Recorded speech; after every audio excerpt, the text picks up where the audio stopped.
can we begin? So, let's start with the first question. How many of the following conditions given above can cause inflation in Indian economy? So, this is a question which demands basic understanding on the concept of inflation. So, what is inflation? General rise in price. Why? Because increase in money supply in the economy, isn't it? So, first one, increase in black market. So, will it increase money supply in the economy?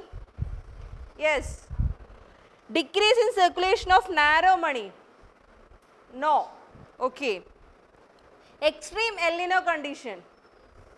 How? Extreme El Nino condition may affect the supply side. Like it will lead to drought, so agriculture commodities will decrease, so it will affect the supply side. Then supply shocks, will it affect, cause inflation? So what will be the answer? C, 3. Increase in black marketing, extreme El Nino condition and supply side shock, decrease in money circulation, decrease in circulation of narrow money will not lead to inflation. Narrow money, money with hands of people plus demand deposits. M1.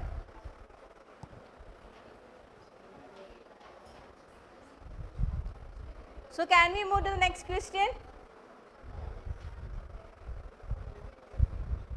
So, consider the following pairs.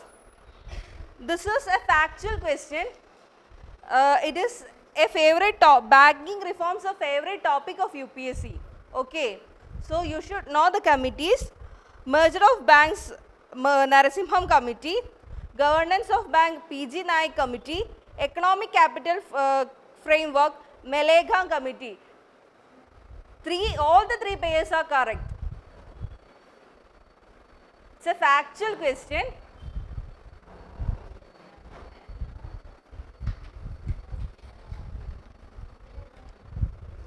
So, next question. It is an assertion reason question, statement type question. Statement 1. Ocean contribute to the cooling of the planet by releasing short-lived halogen such as chlorine, bromine and iodine. Statement 2. Halogens cause a depletion of ozone in the troposphere. So, what do you feel? Is there any nonsense statement?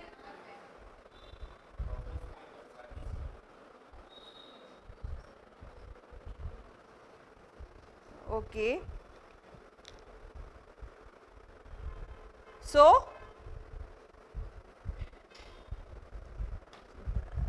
there is ozone in troposphere also. Okay.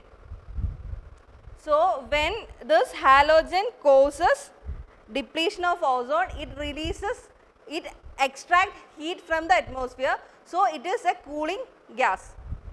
Depletion of splitting of ozone by halogen extract heat from the atmosphere. So, it releases cool air. So, it is a produces a cooling effect. Okay. So, ocean contribute cooling of planet by releasing short-lived halogens such as chlorine, bromine and iodine. So, is it correct explanation? At first look you won't feel it as an explanation, but it is a conceptual question. So, you had to know what is it. Okay. So, next question, answer A. This is a conceptual question which demands understanding. So, next question, if the country Z has higher inflation than India, the exchange rate of country Z with respect to India's exchange rate will most likely. What do you feel? So, what will happen if a country Z has higher inflation than India? It will attract more export from India, isn't it? For exporters it is good. So, India and country Z, it has higher inflation, means more export will take place from India to Z, isn't it? So what will happen? More rupee will be converted into, more dollar will be converted into rupee, isn't it? So dollar to rupee. So what will happen to dollar? The supply of dollar will increase and the rupee will increase, isn't it? Can you follow? So what happens is that when a country Z has higher inflation, for example, take munch. So it is 5 rupees for munch in India, and country Z has 10 rupees for munch. So more munch will be exported to that country, isn't it? So that means more dollar will be converted into rupee. They will pay us as dollar, isn't it? So more dollar will be converted to rupee. Is it okay? So supply of dollar in the international market decreases.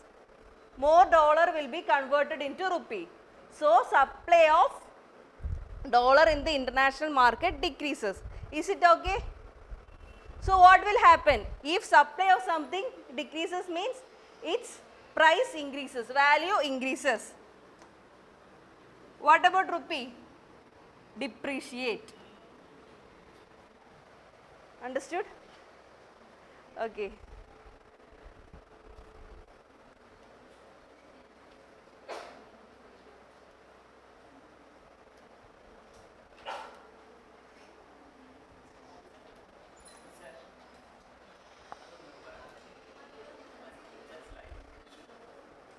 Okay.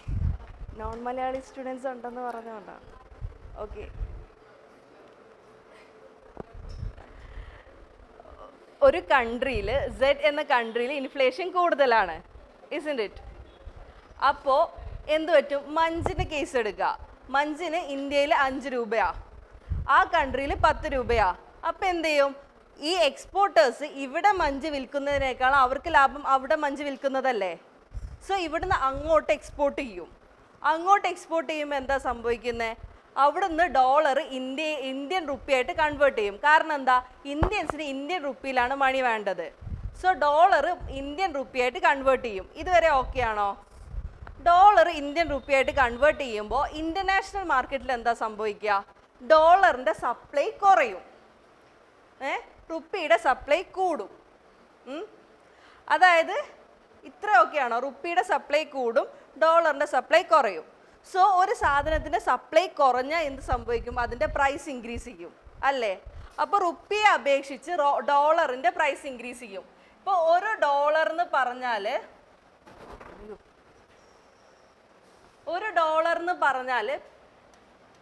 10 രൂപയായിരുന്നു. ഒരു dollar എന്ന് പറഞ്ഞാൽ 10 രൂപയായിരുന്നു. ഇപ്പം എന്താ അവസ്ഥ? ഡോളറിൻ്റെ demand കൂടുതലാണ്, റുപ്പിയുടെ demand കുറവാ. അതായത് ഇത്ര ഓക്കെ അല്ലേ? ഒരു ഡോളർ എന്ന് പറഞ്ഞാൽ 10 രൂപയാണ് ഇതുവരെ ഉണ്ടായിരുന്നത്. അപ്പോൾ എന്താ സംഭവിച്ചേ? ഡോളറിൻ്റെ ഡിമാൻഡ് കൂടി, റുപ്പിയുടെ ഡിമാൻഡ് കുറഞ്ഞു. അതായത് ഡോളർ കുറഞ്ഞു, റുപ്പി കൂടി. ഇൻ്റർനാഷണൽ മാർക്കറ്റിൽ ഡോളറിൻ്റെ എമൗണ്ട് കുറഞ്ഞു, റുപ്പിയുടെ എമൗണ്ട് കൂടി, ഇല്ലേ? അതായത് ഒരു സാധനം നമുക്ക് ബൾക്കായിട്ട് കിട്ടുക, അല്ലെങ്കിൽ ഒരു സാധനം തീരെ കിട്ടാണ്ടാവുക എന്ന് പറയുന്നത് ആ സാധനത്തിൻ്റെ വില കൂടാൻ ചാൻസ് ഇല്ലേ? അതായത് നമുക്ക് 10 രൂപയ്ക്ക് ഒരു ഡോളർ കിട്ടിയിരുന്നിടത്ത് 10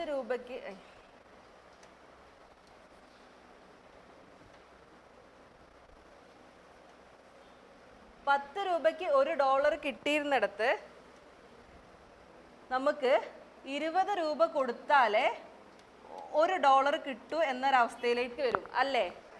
അതായത് നമ്മളിപ്പോൾ അരി അല്ലെങ്കിൽ ഉള്ളിയുടെ വില കൂടിയല്ലോ കഴിഞ്ഞ വർഷം. അതെന്തുകൊണ്ടാണ്? ഉള്ളിയുടെ സപ്ലൈ കുറഞ്ഞതുകൊണ്ട്. അന്ന് നമുക്ക് 10 രൂപ കിട്ടിയിരുന്ന ഉള്ളി പിന്നെ നമുക്ക് 100-120 രൂപയ്ക്കുമാണ് കിട്ടിയിരുന്നത്, അല്ലേ? അതുപോലെ തന്നെ ഇവിടെ ഡോളറിൻ്റെത് കുറഞ്ഞു, റുപ്പി കൂടി. ഇപ്പം എന്താ സംഭവിക്കുക? ഡോളറിൻ്റെ വാല്യൂ കൂടും, റുപ്പിയുടെ വാല്യൂ കുറയും. സപ്ലൈ കൂടിയാൽ വാല്യൂ കുറയും അല്ലേ? അതാണ് ഉണ്ടാവുന്നത്. മനസ്സിലായോ? അപ്പോൾ റുപ്പി എന്ത് ചെയ്യും? ഡിപ്രിഷിയേറ്റ് ചെയ്യും. ഒന്നും കൂടെ പറയണമെങ്കിൽ ഒന്നുകൂടെ പറയാം. കൺസെപ്ച്വൽ ക്വസ്റ്റ്യൻ ആണ്. ഒരു കൺട്രിയിൽ ഈ ഇൻഫ്ലേഷൻ കൂടുതലാണെന്നുണ്ടെങ്കിൽ, ഫോർ എക്സാമ്പിൾ നിങ്ങൾ എന്തെങ്കിലും, ഞാൻ ഇപ്പോൾ ഒരു ബർഗർ, ഇപ്പോൾ ഇന്ത്യയിൽ ആ ബർഗറിന് 10 രൂപയാണ്, അല്ലെങ്കിൽ ഇന്ത്യയിൽ ആ ബർഗറിന് 100 രൂപയാണ്. മറ്റൊരു കൺട്രി XZ ആ ബർഗറിന് 250 രൂപയാണ്. അപ്പം എന്ത് സംഭവിക്കും? ഇന്ത്യയിൽ നിന്ന് ആ കൺട്രിയിലോട്ട് എക്സ്പോർട്ട് ചെയ്യാൻ തുടങ്ങും. ഇന്ത്യയിൽ ആ കൺട്രിയിലോട്ട് എക്സ്പോർട്ട് ചെയ്യാന്ന് പറഞ്ഞാൽ അവർ നമുക്ക് എങ്ങനെയാണ് പേയ്മെൻറ്റ് തരിക? ഡോളറിൽ. സോ ആ ഡോളർ നമ്മൾ റുപ്പിയിലോട്ട് കൺവേർട്ട് ചെയ്യും അല്ലേ? സോ അതാണ് ഇവിടെ സംഭവിക്കുന്നത്. അപ്പം എന്ത് സംഭവിക്കും? റുപ്പിയിലോട്ട് കൺവേർട്ട് ചെയ്യുമ്പോൾ ഡോളറിന് ഇൻ്റർനാഷണൽ മാർക്കറ്റിൽ ഡോളർ കുറയും, റുപ്പി കൂടും. സോ ഒരു സാധനം കുറയുക, ഇൻ്റർനാഷണൽ മാർക്കറ്റിൽ കുറയാന്ന് പറഞ്ഞത് അതിൻ്റെ വാല്യൂ കൂടുക എന്നല്ലേ? അതായത് ഡോളറിൻ്റെ വാല്യൂ കൂടും. ഡോളറിൻ്റെ വാല്യൂ കൂടിയ ഈ റുപ്പിയുടെ വാല്യൂക്ക് എന്ത് സംഭവിക്കും? കുറയും. സോ ഡിപ്രീഷിയേറ്റ് ചെയ്യും. So answer will be B.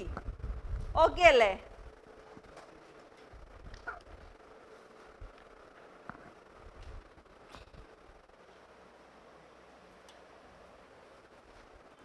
Okay ആണോ?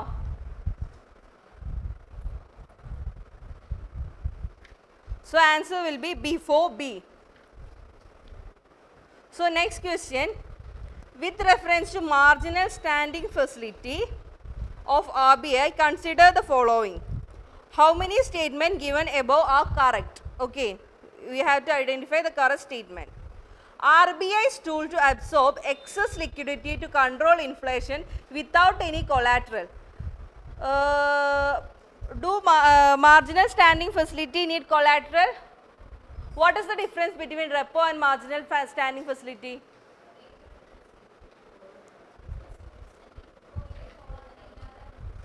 Okay. In marginal standing facility, we can use reserve ratios, SLR and CRS as collateral, isn't it? റെപ്പോയിൽ നമുക്ക് കൊളാറ്ററൽ നമ്മൾ SLRും CRRും കൊളാറ്ററൽ വെക്കാൻ പറ്റത്തില്ല. പക്ഷേ മാർജിനൽ ഫെസിലിറ്റിയിൽ ആ റിസർവ് റേഷ്യോസും നമുക്ക് കൊളാറ്ററലായിട്ട് വെക്കാൻ പറ്റും. ദെൻ ഫസ്റ്റ് സ്റ്റേറ്റ്മെൻറ്റ് ഒന്ന് വായിച്ചേ. RBI's tool to absorb liquidity to control inflation without any collateral. Is it right? No. It will be available on all days of the week throughout the year. It is right. It is available all days. It is to avoid financial crunch of banks. So when bank needs money, it will go to RBI for marginal standing facility. The third statement, the quantity of fund associated with MSF is limited to 1% of their net demand and time liability. This is right. So answer will be B. B. This question demand basic understanding of banking. Okay, basic understanding of monetary policy of RBI. So it is standing deposit facility of RBI, tool to absorb liquidity without any collateral, SDF. So next question is a factual question, but there are many UPSC favorite options. Okay, aspartame, sucralose, saccharin, neotame and advantame. So sucralose is being in news for many times since it is used as artificial sweeteners in diet colas. Okay, so according to studies it's a additive. So all these are artificial sweeteners. Just make a list of natural sweeteners also, like sativa, like there are some natural sweeteners also. So make a list of it too. Okay, so all these are artificial sweeteners. This is a factual question. So with this question you should also make a list of natural sweeteners. So 7th question is a direct question. The type of inflation takes place when the supply falls drastically and the demand remains at same level. Here such situation arises due to supply side hurdles, hazards and mismanagement. Identify the type of inflation. What is it? Structural inflation, B. This is a direct question.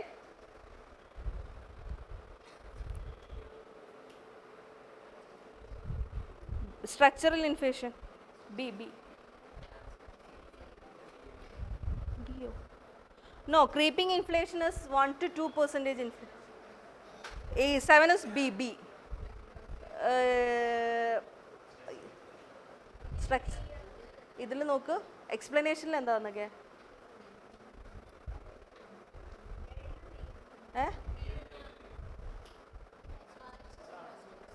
Structural അല്ലേ, B ആണ്. Creeping inflation is just 1 to 2-3%. It is a measure of inflation, based on measure of inflation.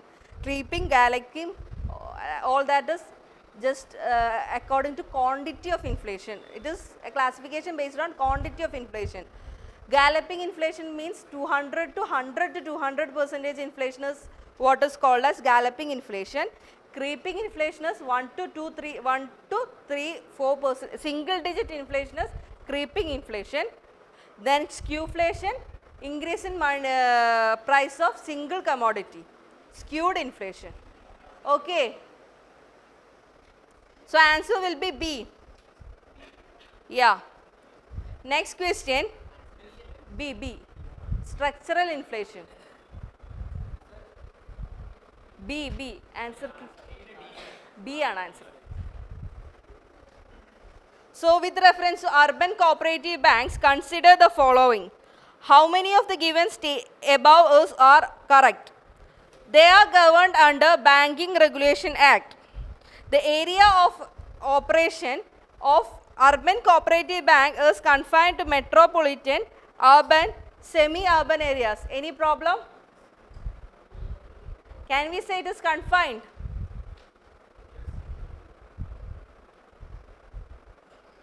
There is an urban cooperative bank in my village. It's a rural area, right? So it is not confined. We cannot say it as confined to. Okay, it is. They have no rights and obligation. Rights of obtaining refinance and loans from RBI and obligations such as maintenance of cash reserve, submission of returns of RBI, etc. So look, statement 1 and statement 3. Is it contradicting? If a bank is governed under banking regulation, and they should obey some rules and regulations, right? So it is contradicting, right? First statement and third statement. Is it contradicting? Understood? ഒരു bank banking റെഗുലേഷൻ്റെ അണ്ടറിൽ വരിക എന്ന് പറഞ്ഞാൽ ആ regulations and rules അവരുടെ തലയിൽ എന്തായാലും ഉണ്ടാകത്തില്ലേ? So അത് കോൺട്രഡിക്റ്റിംഗ് അല്ലേ 1ഉം 3ഉം? So 1 is right and 3 is wrong. So answer is A.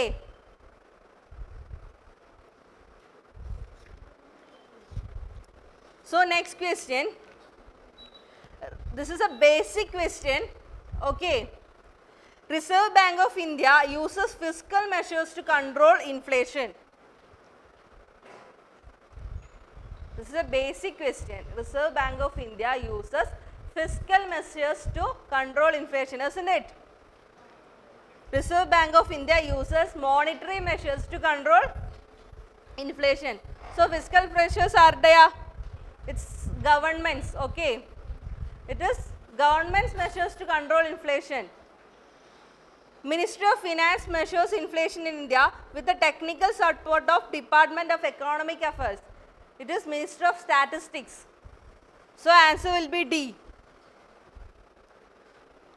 So it is a basic conceptual question, okay. You should understand what is the difference between fiscal and monetary measures. Next question. Which of the following is a landlocked country? Central India is a favorite topic of UPSC, and UPSC is being asking questions from that area. So it is very important that you should know you should have a very well knowledge about Central Indian map. Okay. So for this question, it is Tajikistan. D. 10D, Tajikistan. Okay.